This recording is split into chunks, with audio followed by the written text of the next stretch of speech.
Today we'll be installing the leather handles. These cabinets had previously been painted and the old hardware holes were filled, so I'll be showing you how to measure and add new holes. If your cabinet or drawer already has 2 holes to fit the leather handle, keep in mind when measuring you want to order your strap to fit the exact length of the space between them. You want the strap to initially sit flush with your drawer as the leather's going to stretch with use. First, I'm just determining the exact center of the drawer and marking with a pencil.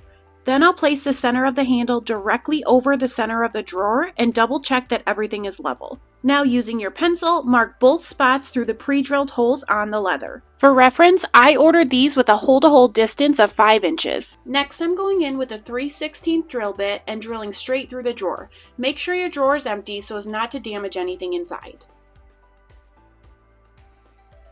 Now I'll gently twist the screw into the pre-drilled hole on the leather strap and taking a flathead screw bit, drilling this down tight to the drawer. I'll repeat the same step on both sides.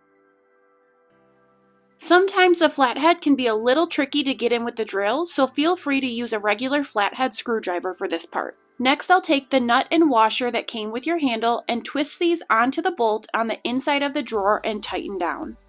If your bolts are sticking out too far on the inside, feel free to use a Dremel or a multi-tool to cut off the excess. Last, we'll just gently tug on the handle to stretch out the leather, keeping in mind this will also stretch out naturally with time and repeated use. And here's the finished project. Make sure you check out Keyaiira.com to complete the look with these other awesome accessories.